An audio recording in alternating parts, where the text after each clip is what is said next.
Oke, baik, selamat siang semuanya. Mohon maaf, saya terlambat. Tadi karena ada dua kelas yang harus saya masuki dulu di kelas manajemen. Ya, jadi hari ini kita ketemu lagi. Kita akan membahas tentang kebijakan fiskal dan kebijakan moneter. Jadi eh, sambungan dari yang minggu lalu kita sudah membahas tentang pertumbuhan ekonomi. Nah, pada kesempatan ini saya akan share dulu materi kita, ya. Eh,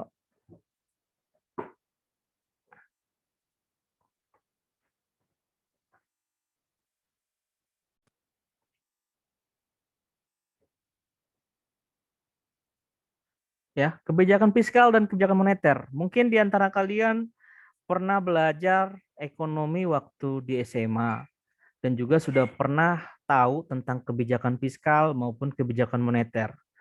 Jadi kebijakan fiskal dan kebijakan moneter itu merupakan bagian dari kebijakan dari pemerintah dalam hal ekonomi, ya. Kalau kebijakan fiskal itu biasanya dilaksanakan oleh Kementerian Keuangan, ya, Kementerian Keuangan. Sedangkan kebijakan moneter itu biasanya dilakukan oleh otoritas moneter, yaitu Bank Indonesia, dan dibantu juga dengan OJK. Ya, nah di sini yang perlu kalian ketahui pertama adalah apa sih yang dimaksud dengan kebijakan fiskal?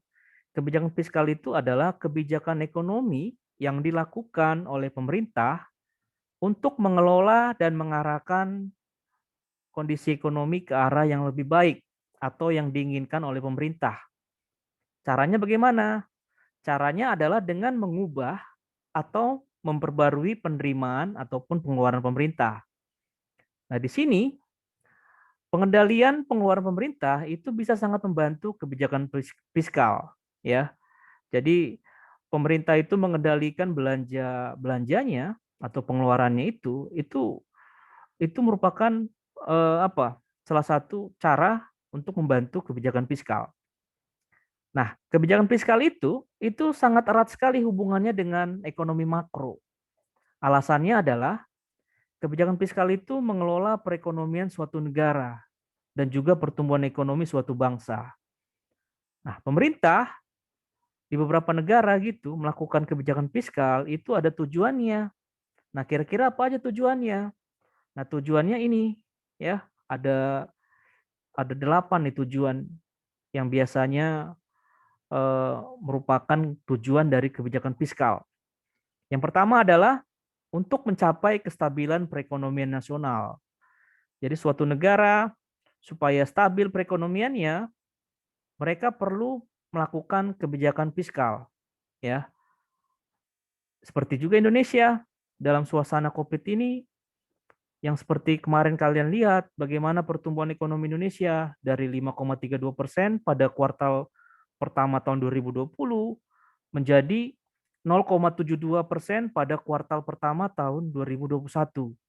Nah, itu merupakan prestasi membanggakan, ya. Walaupun kita belum melewati tingkat aman, kita belum apa? Belum positif, pertumbuhan ekonominya masih di bawah, masih negatif. Kita kalah dengan negara-negara tetangga kita, ya kan? Seperti Vietnam, apalagi sama Cina, ya Cina udah sampai 18% ya kan kemarin kalian lihat pertumbuhan ekonominya, ya. Mereka sudah pulih dari kondisi Covid kemarin-kemarin itu.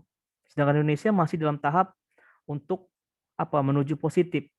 Nanti kita lihatlah pada kuartal kedua tahun 2021 kayak mana. Apakah pertumbuhan ekonomi kita itu sudah apa? Sudah positif atau bagaimana? Ya. Lalu yang kedua, tujuan dari kebijakan fiskal itu adalah memacu pertumbuhan ekonomi, ya. Jadi pertumbuhan ekonomi yang kita harapkan pada negara-negara seperti Indonesia itu biasanya pertumbuhan ekonomi yang ideal itu 6%, yang ideal, ya. Jadi negara-negara berkembang itu umumnya yang ideal itu 6% sampai sampai 12% lah kalau bisa. Tapi yang ideal itu 6%. Nah, negara-negara terbelakang ataupun negara-negara underdeveloped itu kalau bisa pertumbuhan ekonominya itu 12%, ya. Jadi perekonomian suatu negara itu dikatakan baik jika pertumbuhan ekonominya lebih tinggi dibandingkan inflasinya. Ya, jadi kalau pertumbuhan ekonomi kita 6%, ya kita harus mengusahakan inflasi tahunan kita itu di bawah 6%. Ya, jangan nanti pertumbuhan ekonomi kita 6%, inflasinya 12%. Waduh, itu perekonomiannya nggak stabil namanya. Jadi perekonomian suatu negara itu usahakan pertumbuhan ekonominya itu harus lebih besar dibandingkan inflasinya. Ya, itu dia. Lalu tujuan yang ketiga adalah mendorong laju investasi. Jadi laju investasi itu merupakan tujuan dari kebijakan fiskal. Jadi bagaimana supaya para investor dari dalam negeri maupun luar negeri mau menginvestasikan uangnya di Indonesia.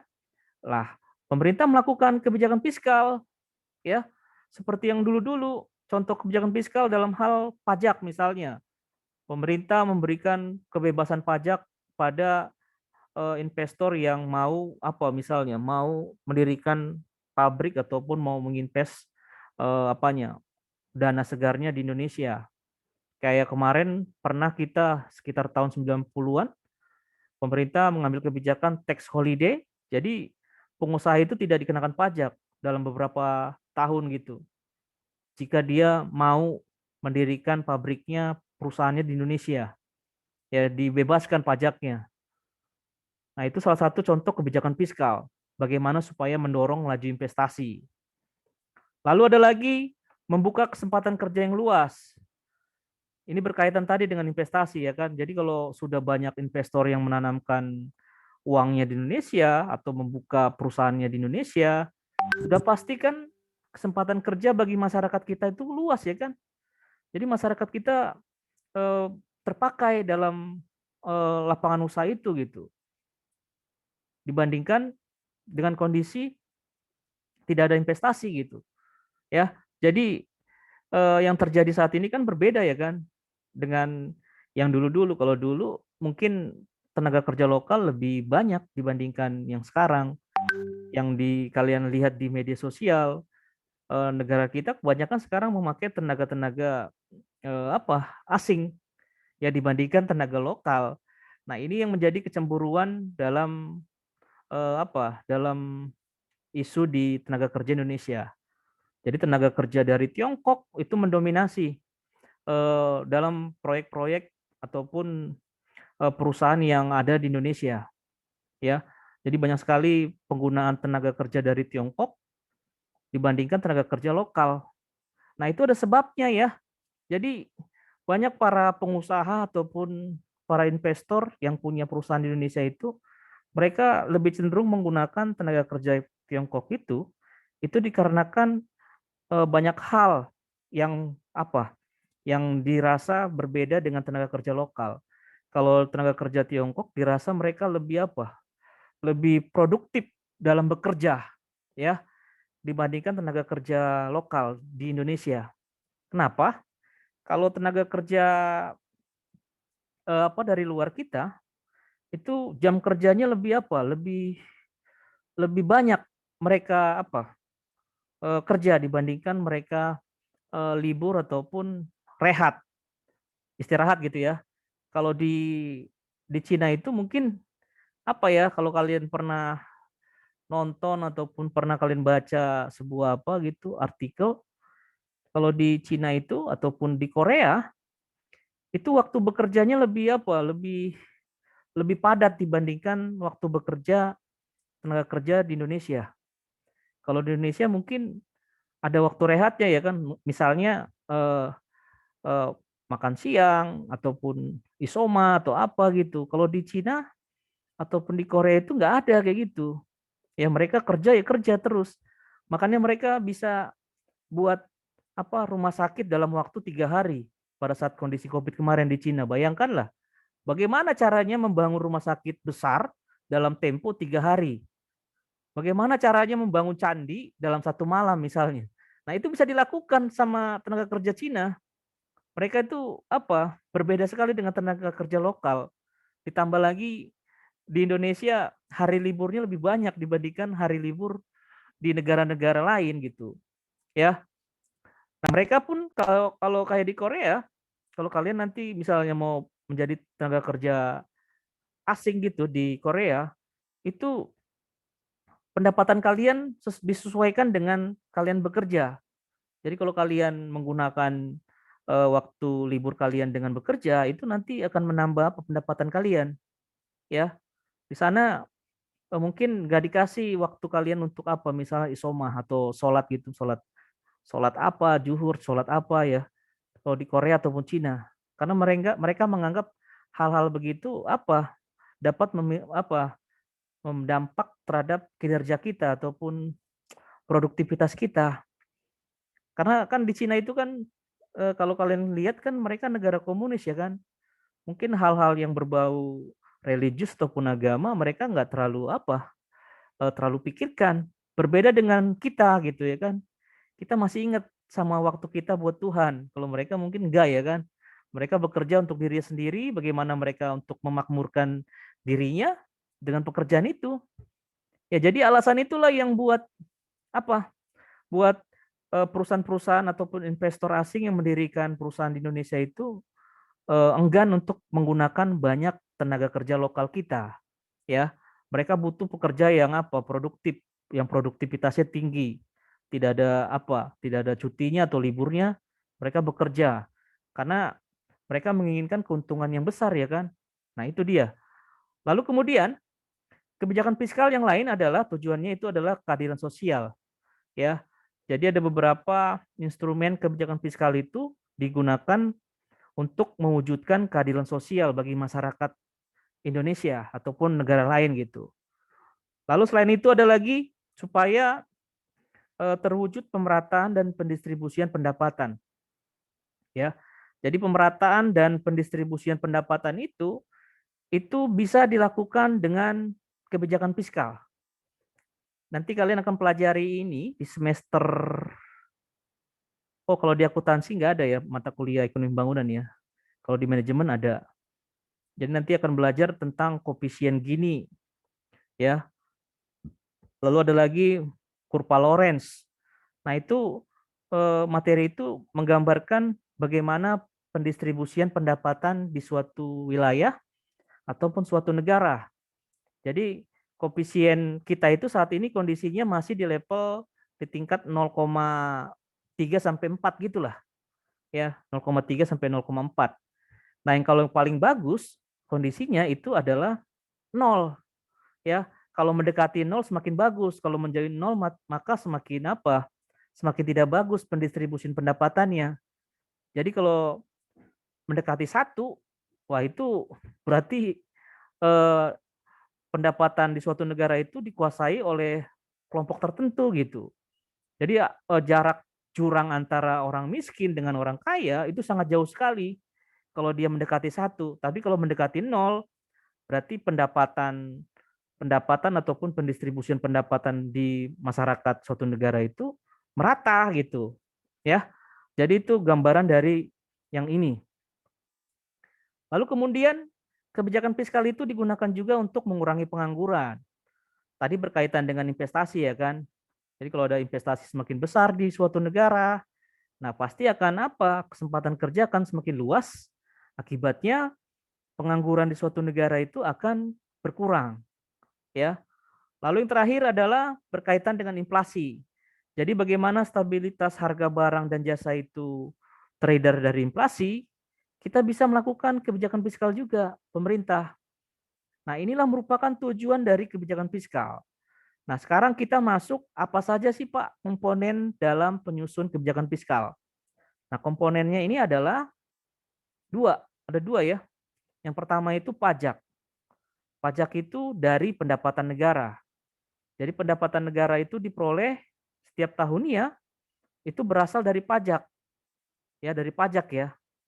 Walaupun ada dua lagi item yang sumber pendapatan negara, ada yang bukan pajak dan juga hibah, ya. Jadi pajak itu merupakan sumber pendapatan negara.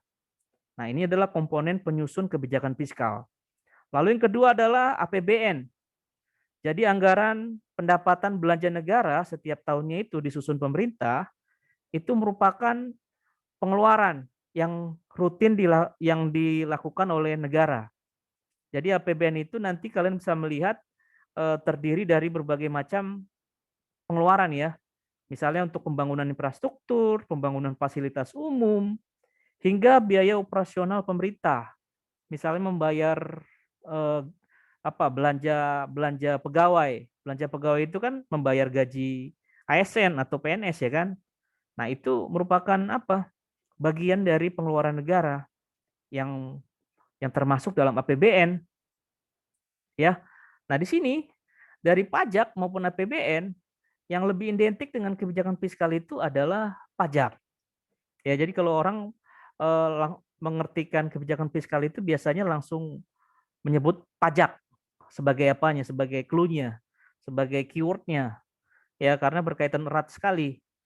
Nah sekarang kalau kalian lihat di beberapa media cetak, media elektronik yang menjadi alat tools bagi pemerintah atau senjata bagi pemerintah dalam menanggulangi COVID dalam perekonomian kita, sehingga nanti pemulihan ekonomi nasional dapat berlangsung baik, itu alat senjatanya itu adalah APBN. Jadi APBN inilah senjata bagi pemerintah saat ini dalam menanggulangi supaya perekonomian kita itu kembali seperti dulu lagi gitu. Lebih baik dibandingkan saat terjadi COVID. Lalu kemudian kebijakan moneter. Nah, kebijakan moneter itu adalah kebijakan ekonomi yang dibuat untuk mengatur ukuran serta tingkat pertumbuhan. Dalam hal ini pasokan uang ya dalam perekonomian negara.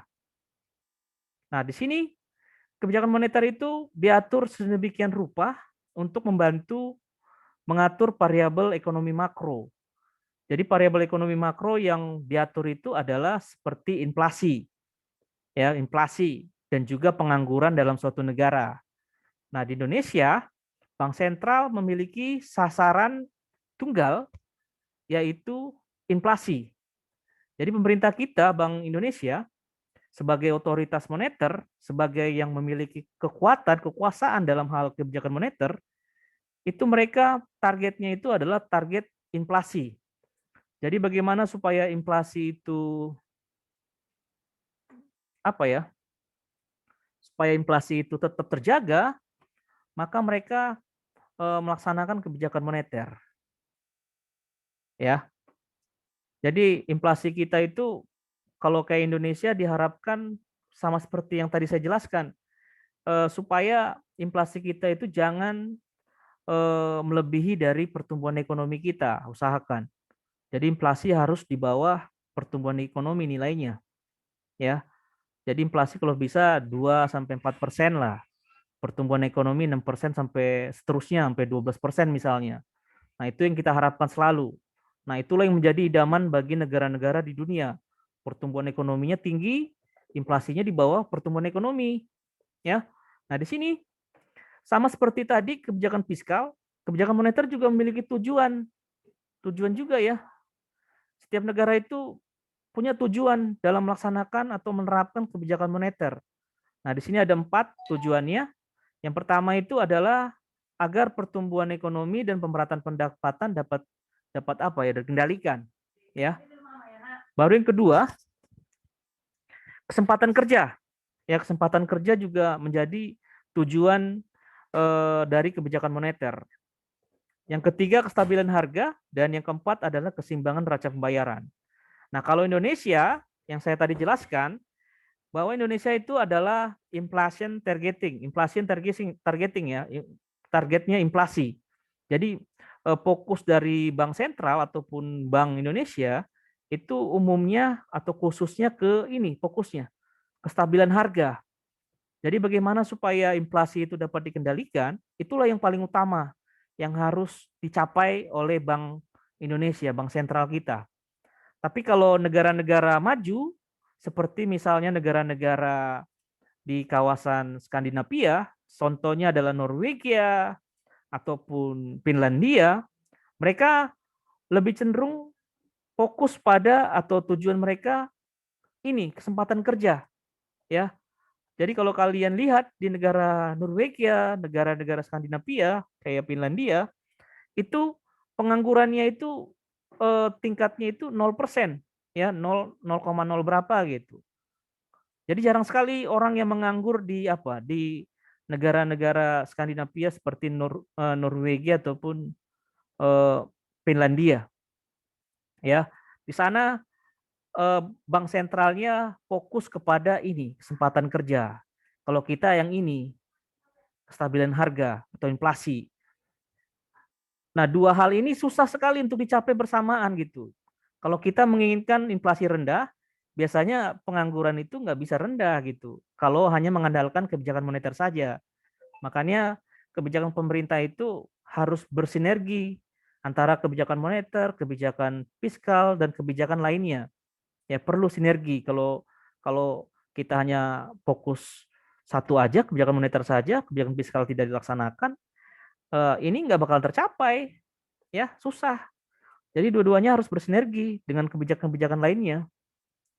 Jadi kalau negara maju lebih fokus di sini dibandingkan yang ini kestabilan harga.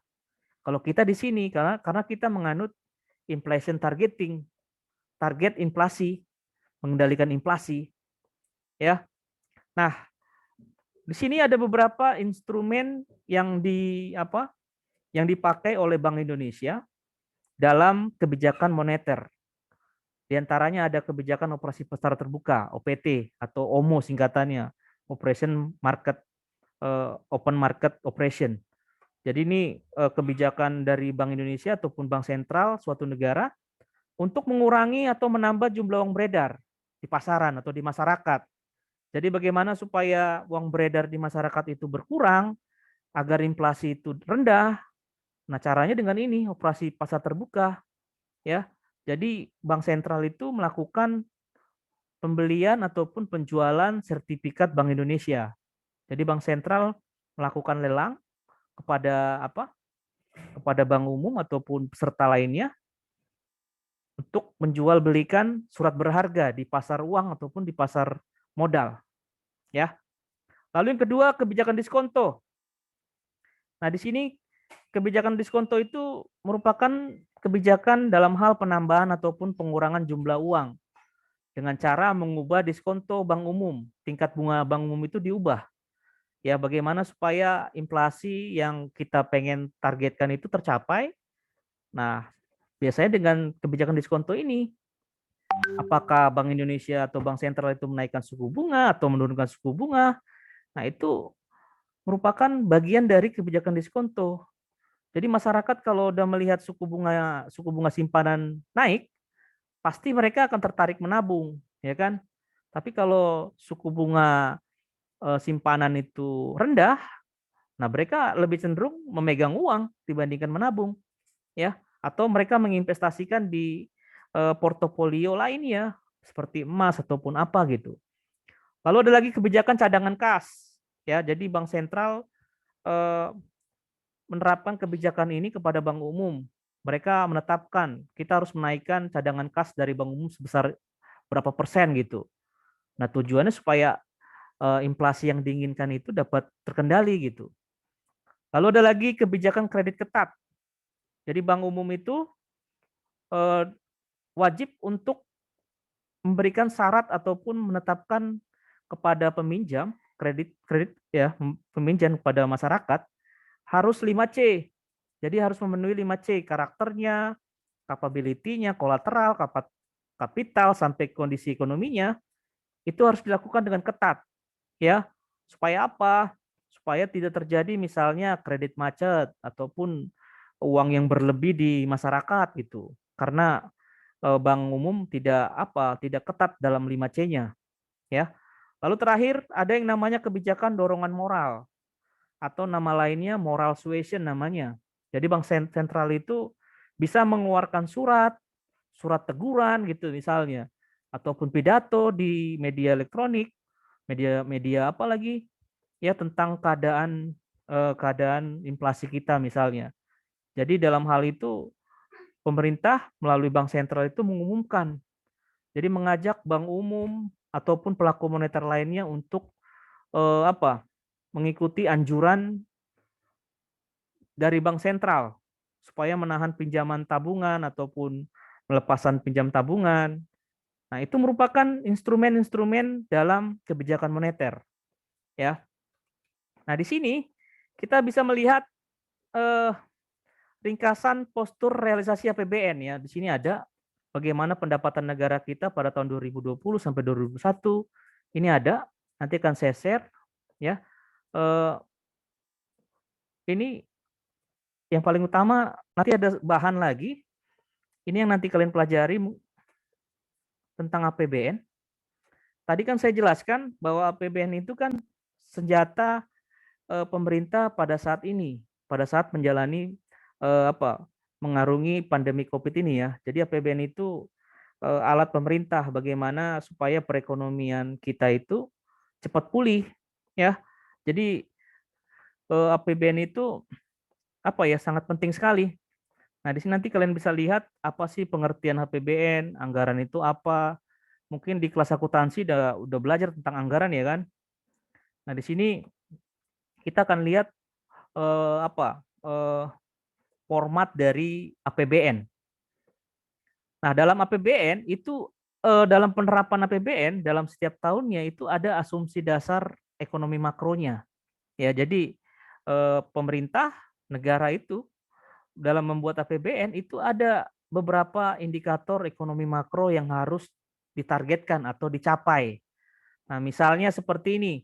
Pada APBN 2020, ya, pemerintah menargetkan pertumbuhan ekonomi itu 5,3%. Nah, kenyataan yang kalian kemarin pelajari dari tahun 2020, kuartal pertama sampai kuartal keempat 2020, kita masih negatif, ya kan? Nggak tercapai pertumbuhan ekonomi kita.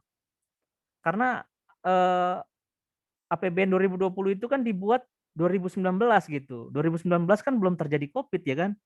Makanya tidak tercapai pertumbuhan ekonomi ini karena di luar dari prediksi kita. Ya, kita nggak pernah tahu gitu terjadi pandemi COVID yang semakin besar seperti saat ini gitu. Nah, pertumbuhan ekonomi dari APBN 2021 itu ditargetkan 5,0% targetnya pertumbuhan ekonomi. Sama seperti yang saya tadi bilang, pertumbuhan ekonomi yang ideal bagi negara-negara seperti Indonesia atau negara-negara berkembang lainnya itu adalah 6%, ya. Jadi kalau bisa 6% itu yang ideal rata-ratanya.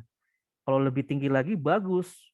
Apalagi kayak Cina, ya kan, 18%. Waduh, itu luar biasa itu. Lalu inflasi pada APBN 2020 inflasi itu 3,1% targetnya. Tadi kan saya jelaskan, kalau bisa inflasi itu antara 2%, paling tertinggi 4% lah, paling tertinggi. Supaya tidak lebih tinggi dibandingin pertumbuhan ekonomi, ya. Nah, lalu ada lagi indikator makro lainnya, nilai tukar, tingkat bunga, harga minyak, lifting gas. Nah, 7 inilah yang menjadi asumsi dasar ekonomi makro pada APBN 2020 dan 2021. Nah, APBN ini kalau kalian lihat tadi, ini dalam penyusunan APBN oleh pemerintah itu ada tahapannya, ada siklusnya. Jadi dari jadi APBN 2021 itu disusun dari Januari 2020, ya. Januari 2020. Jadi presiden dalam pidatonya pada awal tahun itu biasanya menetapkan arah dan kebijakan serta prioritas pembangunan nasional itu apa. Baru 16 April atau bulan April memulailah penyusunannya, ya, penyusunannya sampai nanti sampai bulan November 2020 sudah jadi anggaran itu gitu. Baru diusulkan ke Kementerian Keuangan. Nah, tahapan-tahapan inilah yang dilakukan oleh pemerintah dalam penyusunan APBN setiap tahunnya. Ini kebetulan tahun 2021. Jadi dari Januari 2020 sampai November 2020 itulah tahapan siklusnya, ya. Nah, sekarang kita lihat lagi tadi saya jelaskan. Nah, ini adalah postur APBN. Postur anggaran penerimaan belanja negara, pendapatan belanja negara, ya. Tahun 2020 dengan 2021. Nah, kalau kalian lihat di sini posturnya itu ada 5, pendapatan negara, belanja, keseimbangan primer, defisit anggaran, dan pembiayaan anggaran. Ya. Nah, kalau kalian lihat yang nomor 1, nomor 2, antara pendapatan negara dengan belanja negara, Itu kalian lihat coba, lebih besar belanja negara ya kan? Pendapatannya segini, 1,1699 triliun misalnya. Belanjanya 2.739 triliun. Lebih besar belanja ya kan? Makanya APBN kita setiap tahunnya itu mengalami defisit terus ya kan? Karena lebih besar belanja ya. Nah, target 2021 lebih tinggi lagi dibandingkan 2020. Pendapatan negara kita 1.743,6 triliun. Nah, pendapatan negara nggak hanya dari perpajakan aja, tapi ada juga penerimaan negara bukan pajak. Ada juga hibah. Hibah dari mana gitu? Dari negara lain atau apa gitu? Dari lembaga lembaga keuangan lain gitu. Ya. Lalu belanja. Belanja ada belanja pemerintah pusat dan belanja transfer ke daerah maupun dana desa. Nah, kalau belanja transfer ke daerah ataupun dana desa itu 3 kali lipat ya. Sepertiga dari apa ya belanja pemerintah pusat ya.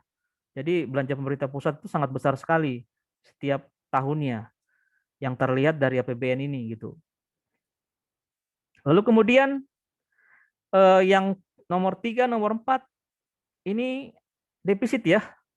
Jadi kalau kalian anak akuntansi kan kalau membuat apa neraca ataupun membuat eh, laporan keuangan ya kan, kalau udah ada tanda seperti ini dalam kurung tutup kurung, nah itu berarti kan negatif ya kan.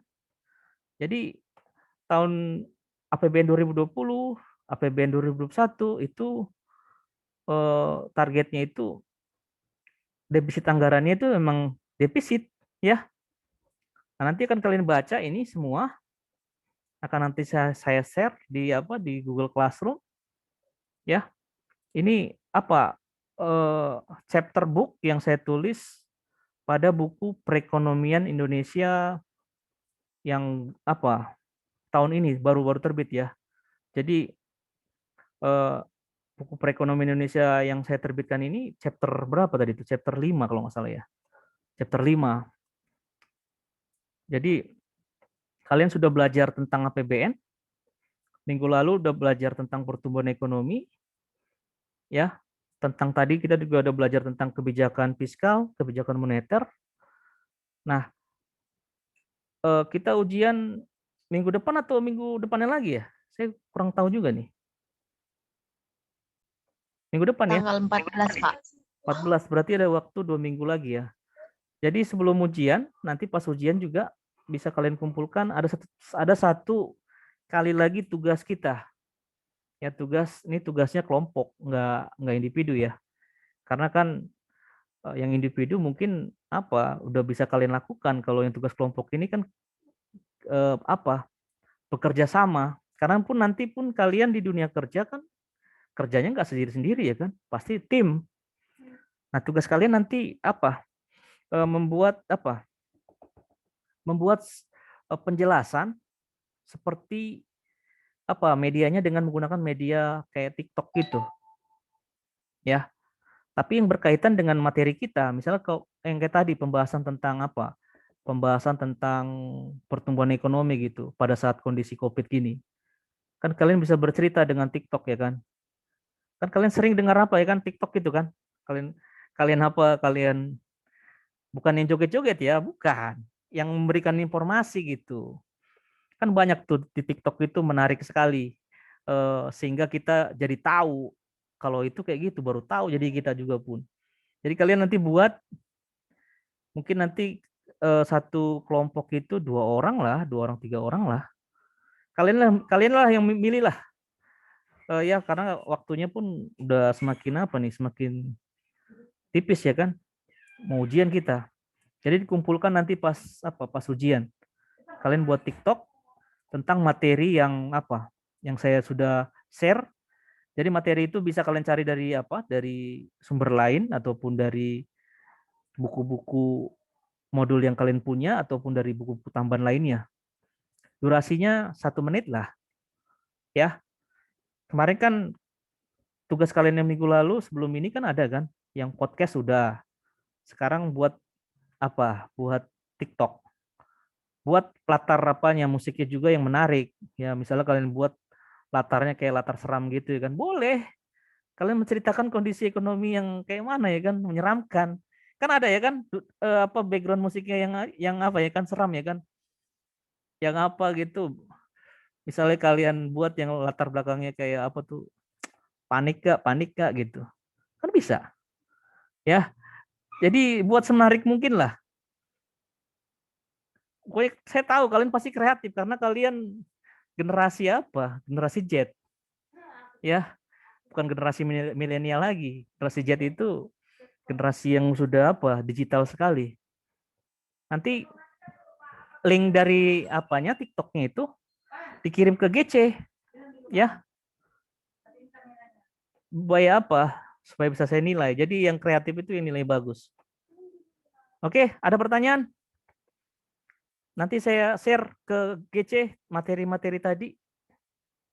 Jangan lupa juga absensi seperti minggu lalu ya. Oke, saya rasa sampai sini pertemuan kita di semester ini. Mudah-mudahan ada lagi pertemuan di semester berikutnya. Ya, kalau ada perkuliahan saya lagi mungkin. Ya, oke, dibuka kameranya. Saya mau apa? Screenshot.